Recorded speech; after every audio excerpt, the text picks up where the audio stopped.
जी हाँ। तो चलिए फिर से एक बार सभी का स्वागत है हमारे इस amazing platform lead English academy के चैनल के ऊपर। तो फटाफट बच्चों, आप लोग सबसे पहले जाइए चैनल को सब्सक्राइब कीजिए। उसके बाद हम क्लास को आगे बढ़ाते हैं। कल जो आपने क्लास करी थी बच्चों, उसमें हम आपको नाउन थोड़ा सा डिटेल से बताए थे और नाउन का डेफिनेशन बताते हुए आपको हम प्रॉपर और कॉमन नाउन बताए थे, जिसका हाईलाइट आपके स्क्रीन के ऊपर है। और ये आपको कल के क्लास में सारा चीज बताया गया था, है ना। प्रॉपर नाउन, कॉमन नाउन और एग्जाम्पल इसका है। और आज हम जो पढ़ेंगे ना, आज हम जो पढ़ेंगे बच्चों, वो हम पढ़ेंगे कलेक्टिव नाउन। क्या पढ़ेंगे बच्चों? Collective noun.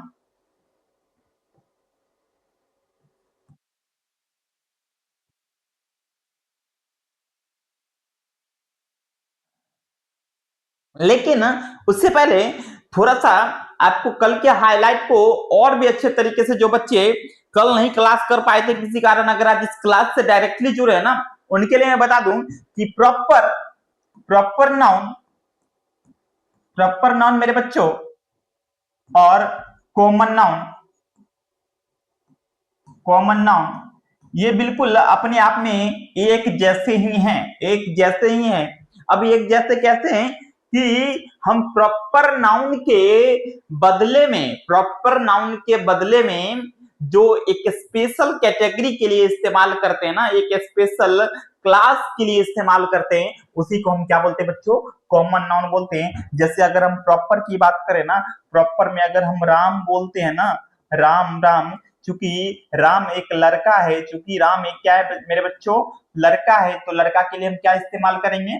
Boy. Boy that means Ram अगर प्रॉपर है तो बॉय क्या हो जाएगा मेरे बच्चों? कॉमन हो जाएगा। बॉय मेरे बच्चों क्या हो जाएगा? कॉमन हो जाएगा। ठीक उसी तरह से गंगा, गंगा एक नदी है मेरे बच्चों। गंगा, चूंकि हम गंगा पार्टिकुलर नदी की नाम, नदी का नाम ले रहे हैं, तो गंगा अपने आप में क्या है? नदी है। नदी है, तो नदी के लिए किस चीज का इस्तेमाल करेंगे? हम रिवर का इस्तेमाल करेंगे। तो रिवर अपने आप में क्या हो जाएगा मेरे बच्चों? कॉमन नाउन हो जाएगा। ठीक उसी प्रकार से अगर हम बात करते हैं ना, नेक्स्ट आगे अगर देखेंगे तो पटना या फिर समस्तीपुर, पटना या फिर समस्तीपुर, ये अपने आप में एक प्रॉपर जगह का नाम है। लेकिन इसके लिए हम किसका इस्तेमाल करेंगे? ये जगह का नाम है, जगह। दैट मीन्स हम कह सकते हैं place. That means place is a common noun. Place is a common noun. Clear है ना मेरे बच्चों? कि जो प्रॉपर होगा ना, उसको हम एक कॉमन वे में जिस नाम से हम बुलाएंगे ना, वही हमारा क्या हो जाएगा? कॉमन नाउन हो जाएगा। जैसे अगर हम काव कहे, काव कहे, तो काव अपने आप में क्या हो जाएगा मेरे बच्चों? काव क्या हो जाएगा? कॉमन नाउन हो जाएगा। और उसको हम, अगर काव का कोई पार्टिकुलर नाम है, तो वो हमारे लिए क्या हो जाएगा मेरे बच्चों? प्रॉपर नाउन हो जाएगा।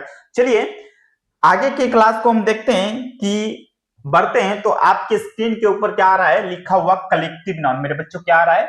कलेक्टिव नाउन, जिसका हिंदी क्या होता है? समूहवाचक संज्ञा। समूहवाचक संज्ञा।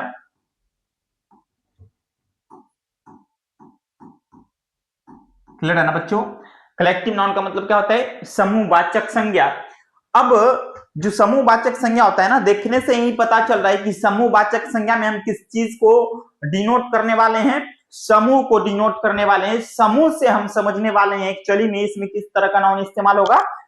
चलिए, तो सबसे पहले हम डेफिनेशन की तरफ बढ़ते हैं। तो डेफिनेशन क्या लिखा हुआ? A collective noun is a naming word that brings together many individual or objects under one common identity showing unity in diversity। Collective noun हम उस नाम वाले शब्द को कहते हैं जो किसी खास व्यक्ति का या फिर किसी खास वस्तु को एक समान रूप से उसकी पहचान के लिए, जब हम उसको समान नाम से जब हम पुकारते हैं, और कहते हैं ना विविधता में ही एकता होती है। अगर इस तरह वाली बात जहां भी होती है ना, जिस नाउन के साथ होती है ना, वो सारा अपने आप में कौन सा नाउन कहलाएगा मेरे बच्चों? कॉमन नाउन कहलाएगा। सर कैसे कहलाएगा? टीम, टीम का मतलब क्या होता है? दल। टीम का मतलब क्या होता है? दल। दल अपने आप में कॉमन नाउन है। अब दल अपने आप में कैसे कॉमन नाउन है? हाँ, दल। The Indian team won the match against Pakistan. The Indian team won the match against Pakistan. ये अपने आप में जैसे ही टीम कहते हैं ना, तो टीम में कुल, अगर हम क्रिकेट टीम की बात करते हैं ना, तो कितने खिलाड़ी होते हैं? 11 खिलाड़ियों का क्या वो बच्चों, मेरे बच्चों, समूह है। 11 खिलाड़ियों का क्या है? वो समूह है। ठीक उसी प्रकार क्राउड, क्राउड, भीड़। तो जितने भी, अगर हम भीड़ की बात करते हैं ना, जहां भी भीड़ होगी ना, भीड़ अपने आप में अकेला नहीं होता है, कोई एक इंसान से भीड़ नहीं होता है। जब हजारों हजार की संख्या बनती है ना, तब जाके वो किसके रूप में जाना जाता है? मेरे बच्चों, भीड़ के रूप में जाना जाता है। ठीक उसी प्रकार हर्ड, हर्ड मतलब क्या होता है? झुंड, झुंड। आप अक्सर देखोगे ना, भेड़ किस में चलता है? झुंड में चलता है, अकेले नहीं चलता है। भेड़ को कोई अकेले पालता भी नहीं और अकेले चलता भी नहीं। क्लास, दैट मीन्स वर्ग, वर्ग। अ class of student, a class of student. जब हम क्लास की बात करते हैं ना, तो एक क्लास में, एक वर्ग में एक बच्चा से वर्ग नहीं बनता है, उसमें बहुत सारे बच्चे मिलके एक वर्ग का निर्माण करते हैं। That means army. जैसे ही आर्मी कहते हैं ना, तो आर्मी समूह का बोध हो रहा है। जितने भी सारे आर्मी होंगे ना, सभी आर्मी का बोध हो रहा है। फैमिली, दैट मीन्स परिवार। परिवार एक लोगों से नहीं बनता है, परिवार में अनेक लोग होते हैं। दादाजी होते हैं, चाचा जी होते हैं, ताऊ जी होते हैं, हाँ, फूफा होते हैं, भाई होता है, बहन होता है, माता पिता होते हैं, तब जाके एक संपूर्ण परिवार का निर्माण होता है। जैसे परिवार कोई एक आदमी से नहीं, ये क्या है? समूह है। ये क्या है? समूह है। फ्लॉक मतलब झुंड, वंच मतलब गुच्छा, अबंच ऑफ की, अबंच ऑफ की। जब भी हम वंच की, गुच्छा की बात करते हैं ना, तो अंगूर हमेशा किस में पाया जाता है? गुच्छा में पाया जाता है। और चाबी अक्सर देखें लोगों को गुच्छे में रखते हुए। क्लियर है ना? मॉब, दैट मीन्स भीड़। भीड़ भी अपने आप में क्या है? एक समूह है। भीड़ भी अपने आप में क्या है? एक समूह है। भीड़ कभी भी अकेला भीड़ नहीं होता है मेरे बच्चों। तो कलेक्टिव नाउन समझ गए होंगे ना?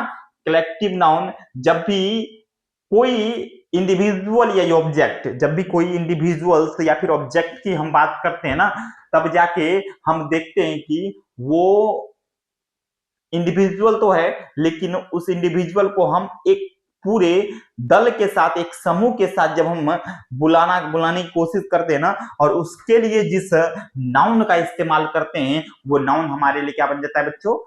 कलेक्टिव नाउन बन जाता है। क्या बन जाता है? कलेक्टिव नाउन बन जाता है। जैसे राम, श्याम, मोहन, सीता एक ही घर के अंदर रहते हैं। उस घर को अगर हम उस Ram, Sita, this that X Y Z, जिस किसी को अगर एक चीज से, एक वर्ड से बुलाना चाहें, तो उसको हम क्या सकते हैं कि एक पूरा फैमिली है। एक, जैसे ही अगर अभी इलेक्शन का समय है, इलेक्शन का समय है और वहां पे बहुत सारे लोग हैं, तो दैट मीन्स उसको हम क्या कहेंगे?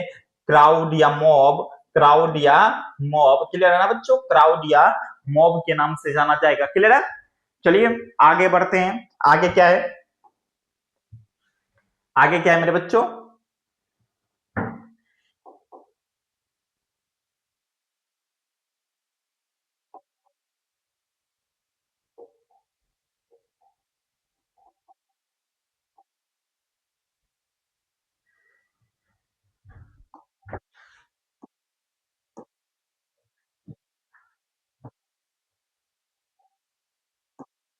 Material noun. आगे क्या है? मेटेरियल नाउन है। आगे मेरे बच्चों मेटेरियल नाउन है। मेटेरियल नाउन मतलब द्रव्यवाचक संज्ञा। क्या होता है? द्रव्यवाचक संज्ञा। क्लियर है ना बच्चों? द्रव्यवाचक संज्ञा। अब हम द्रव्यवाचक संज्ञा से, द्रव्य दैट मीन्स जैसे ही द्रव्य का इस्तेमाल हो गया ना, द्रव्यवाचक मटेरियल का इस्तेमाल हो गया, दैट मीन्स हम ये कह सकते हैं जिसको ना तो गिना जा सके, ना ही क्या किया जा सके? मापा जा सके, उसको क्या बोलते हैं? उसको मटेरियल नहीं, एब्स्ट्रैक्ट बोलते हैं। क्लियर है ना? अब यहाँ पे देखिए मटेरियल का क्या डेफिनेशन है। A material noun is a name of matter. Material noun क्या है? एक नाम है किसी मैटर का, द्रव्य का और सब्सटेंस दैट मींस पदार्थ का, विच वी कैन मेजर्ड और वेज बट नॉट काउंट, जिसे हम लोग माप या तौल तो सकते हैं लेकिन क्या नहीं कर सकते, उसकी गिनती नहीं की जा सकती है, उसको हम लोग क्या बोलते हैं, मेटेरियल नाउन कह सकते हैं। दैट मीन्स आसान शब्दों में कह सकते हैं मेटेरियल नाउन द्रव्यवाचक संज्ञा उस संज्ञा को, उस नाम को कहते हैं जिसको या तो तौला जा सके या फिर मापा जा सके, परंतु क्या नहीं किया जा सके मेरे बच्चों, गिना नहीं जा सके, उसको हम क्या बोलेंगे, मेटेरियल नाउन बोलेंगे। जैसे मिल्क, मिल्क अपने आप में क्या है, द्रव्य है, मेटेरियल है, चूंकि इसलिए मिल्क का मतलब क्या होता है, दूध, इसको हम गिन नहीं सकते, इसको क्या नहीं कर सकते, गिना नहीं जा सकता, गिना नहीं जा सकता है मेरे बच्चों। दैट मीन्स हम कह सकते हैं कि दूध अपने आप में क्या है, मेटेरियल नाउन है, दूध अपने आप में क्या है बच्चों, मेटेरियल नाउन है। कॉफी, कॉफी है ना, कॉफी, इसको भी क्या नहीं किया जा सकता है, गिना नहीं जा सकता है, इसकी मात्रा फिक्स होती है। जब भी आप दूध का पैकेट खरीदोगे ना, वहां पे 1 लीटर जितना आप लिखोगे उसका मतलब ऐसे मतलब मेंशन किया गया था, जिसको हम क्या कर सकते हैं, सिर्फ वजन या फिर माप सकते हैं। जैसे कॉफी खरीदते हैं ना, वहां पे आप ये 1 2 3 नहीं लिखा होता है, वहां पे क्वांटिटी नहीं लिखा होता है, उसके अंदर की जो वेट होती है ना वो लिखा गया होता है। वाटर, इसके अंदर भी 1 लीटर, आधा litre, 2 litre, 5 litre, 10 litre, 20 litre, clear है ना। ऑयल ये भी लीटर के हिसाब से मिलता है, ग्राम के हिसाब से मिलता है, क्लियर है ना।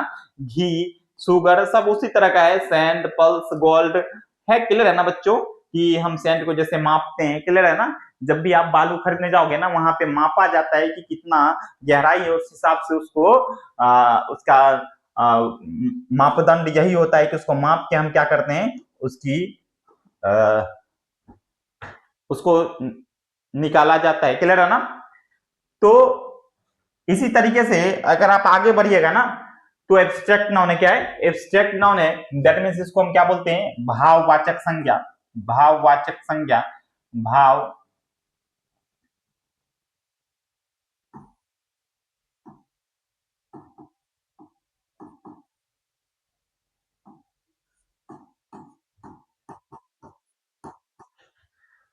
दैट मीन्स जिसमें हम अपने भावनाओं को समझ पाते हैं, वही क्या है हमारे लिए भाववाचक संज्ञा है। यहाँ पे प्यारा सा डेफिनेशन लिखा हुआ है, an abstract noun refers to an idea or general quality. Abstract noun किसके तरफ इशारा करता है, आइडिया और जनरल क्वालिटी के तरफ, not to a physical object, किसी फिजिकल ऑब्जेक्ट के तरफ ये नहीं जाता है। और something that can not be seen और touched but we can thought about, और हम ये कह सकते हैं कोई ऐसा जिसे हम छू या देख तो नहीं सकते हैं, लेकिन अपने दिमाग से उसको सोच सकते हैं, है ना, कि अपने जहन से उसको सोच सकते हैं, इमेजिन कर सकते हैं, वो हमारे लिए क्या है, भाववाचक संज्ञा मेरे बच्चों, क्या है, भाववाचक संज्ञा है। जैसे हम एग्जांपल समझने की कोशिश करेंगे ना, लव, प्यार, है ना, प्यार, इसको ना तो कोई छू सकता है ना तो देख सकता है, सिर्फ महसूस किया जाता है। जिस इंसान से हम प्यार करते हैं ना, उस इंसान से हम इमोशनली क्या होते हैं, कनेक्टेड होते हैं, और इस इमोशंस को हम क्या कर सकते हैं, सिर्फ समझ सकते हैं, महसूस कर सकते हैं, ना तो उसको टच कर सकते हैं ना तो देख सकते हैं, क्लियर है ना।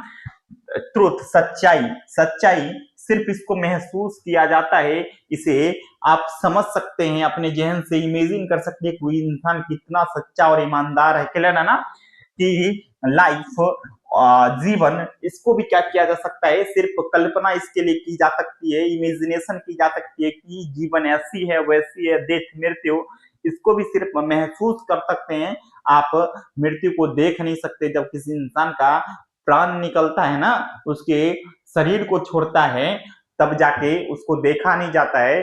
जैसे ही उसके शरीर के अंदर हलचल बंद होता है ना, तो हम लोग को ये मेरे हमारा ब्रेन ये मैसेज देना हमें शुरू कर देता है कि इंसान अब खत्म हो चुका है, इस दुनिया से विदा ले चुका है।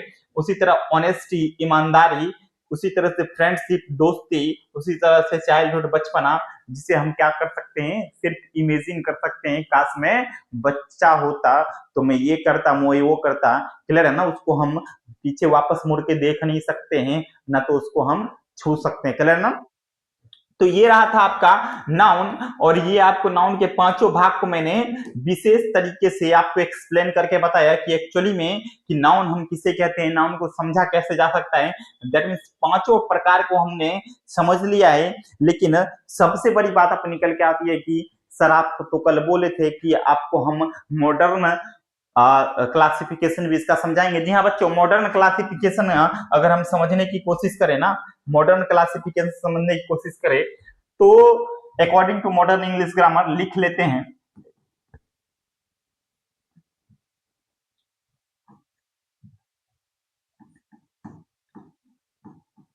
अकॉर्डिंग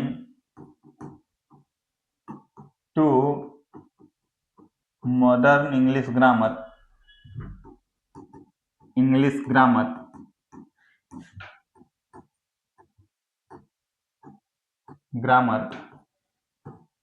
there are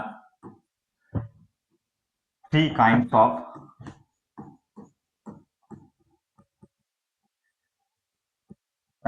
noun,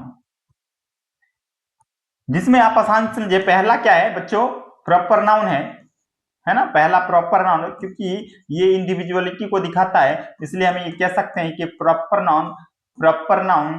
दूसरा काउंटेबल, दूसरा क्या है मेरे बच्चों, काउंटेबल नाउन है, और तीसरा अनकाउंटेबल, है ना।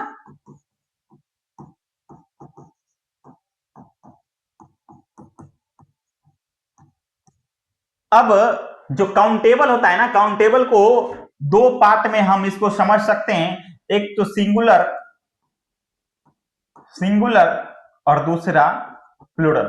काउंटेबल दो तरीके से लिखा सकता है, एक तो सिंगुलर नाउन आपका हो जाएगा, दूसरा प्लूरल नंबर हो जाएगा। क्लियर है ना। एक तो सिंगुलर नंबर में नाउन लिखा जाएगा, नहीं तो प्लूरल नंबर में लिखा जाएगा। तो सिंगुलर कैसे होगा, जैसे सिंगुलर हम बॉय बोलते हैं तो इसका प्लूरल क्या हो जाएगा, बॉयज हो, सॉरी, सिंगुलर अगर हम बॉय बोलते हैं तो इसका प्लूरल क्या हो जाएगा, बॉयज हो जाएगा। ठीक उसी प्रकार सिंगुलर अगर गर्ल बोलते हैं तो उसका प्लूरल क्या हो जाएगा, गर्ल्स हो जाएगा। क्योंकि प्रॉपर नाउन को साइड में रखा गया तो प्रॉपर नाउन का कोई सिंगुलर प्लूरल नहीं होगा। और अनकाउंटेबल अपने आप में अनकाउंटेबल है, इसको हम समझ सकते हैं आसानी से कि मटेरियल और एब्स्ट्रैक्ट नाउन को इसके अंदर रखा गया है कि जिसको हम गिन ही नहीं सकते। काउंटेबल मतलब जिसको गिना जा सकता है, क्लियर है ना, जिसको गिना जा सकता है, और उसका सिंगुलर और प्लूरल दोनों हो जाएगा। और इसकी विशेष क्लास आपको मिल जाएगी कि नंबर की आपको विशेष क्लास मिल जाएगी, जिसमें आपको सिंगुलर नंबर और प्लूरल नंबर का पूरा डिटेल्स में कि सिंगुलर नंबर किसे कहते हैं, प्लूरल नंबर किसे कहते हैं, और सिंगुलर से प्लूरल कैसे बनाते हैं, वो बच्चों सारा का सारा आपको डिटेल से पढ़ाया जाएगा कि सिंगुलर नंबर से हम प्लूरल नंबर में कैसे कन्वर्ट करते हैं, उसके लिए जरूरी क्या क्या है और क्या समझना है ना। रूल्स रट्टा नहीं मारना है। हम आपको बिल्कुल ये नहीं कहेंगे कि रूल्स, बहुत सारे बुक्स में आप देखे होंगे ना, बहुत सारे बुक्स में भी बहुत सारे टीचर्स भी कहते हैं कि बच्चा रे रूल्स है, रूल्स कुछ होता ही नहीं है। ग्रामर में रूल्स बिल्कुल इत्तेफाक नहीं रखता है, रूल्स कुछ होता ही नहीं है। कि हम इतना ही जानते हैं कि ग्रामेरियन को जो समझ में नहीं आया ना, उसको किसका नाम दे दिया गया बच्चों, रूल्स का नाम दे दिया गया। आप उसको लॉजिकली समझिए ना, लॉजिकली समझने की कोशिश कीजिए, और अपने जब आप लॉजिकली समझोगे ना तब आपको पता चलेगा कि एक्चुअली में हाँ ये विदाउट रूल्स भी बन सकता है। क्लियर है ना। तो काउंटेबल आसान लैंग्वेज में आप समझिए कि काउंटेबल जिसको गिना जा सकता है, जिसको गिना जा सकता है, जिस नाउन को हम गिन सकते हैं उस सारे नाउन को हम किस नाउन में रखेंगे, काउंटेबल नाउन में रखेंगे। और जिस नाउन को हम गिन नहीं सकते हैं उसको हम किस में रखेंगे, अनकाउंटेबल में रखेंगे। दैट मीन्स हम कह सकते हैं कि मॉडर्न इंग्लिश ग्रामर में ये बिल्कुल इजी सा हो गया है। आप अगर एंशिएंट इंग्लिश ग्रामर को पढ़ लिए है ना, ट्रेडिशनल इंग्लिश ग्रामर को पढ़ लिए तो मॉडर्न आपके लिए कुछ भी नहीं है, कि उसी का एक हिस्सा है जिसको हमने थोड़ा सा और छोटा किया। और छोटा इसलिए किया क्योंकि हमने देखा वहां पे, समझा कि कुछ नाउन इसमें से ऐसे हैं ना सर जिसको हम क्या कर सकते हैं, गिन सकते हैं, तो उसको क्यों ना हम काउंटेबल बोलते हैं। और कुछ नाउन ऐसे हैं जिसको हम गिन नहीं सकते, उसको क्यों ना हम अनकाउंटेबल बोलते हैं। क्लियर है ना। ग्रामेरियन ने इस तरीके से इसको डिवाइड किया है। तो बड़ा आसान सा है नाउन चैप्टर। जैसे ही आप नंबर पढ़ लीजिएगा ना, तो नंबर के बाद आपको हम इसी में जेंडर भी आगे पढ़ा देंगे। नाउन एक बहुत बड़ी टॉपिक है, इसको रिलेट करते हुए कि नाउन एक्चुअली में कैसे कैसे आगे जाके अपने आप को रिलेट करता है। क्लियर है ना बच्चों। उस तरीके से आपको आगे पढ़ाएंगे। लेकिन आज के लिए इतना ही, आज की क्लास यहाँ पे हम खत्म कर रहे हैं और नेक्स्ट क्लास में आपको नंबर के साथ आपसे हम जुड़ेंगे, नंबर के साथ आपसे हम मिलेंगे और तब जाके आपको पूरा डिटेल्स के साथ हम आपको वहां पे पढ़ाएंगे। तब तक के लिए वेलकम आपको उस समय करेंगे। तब तक के लिए good bye, all the best, thank you.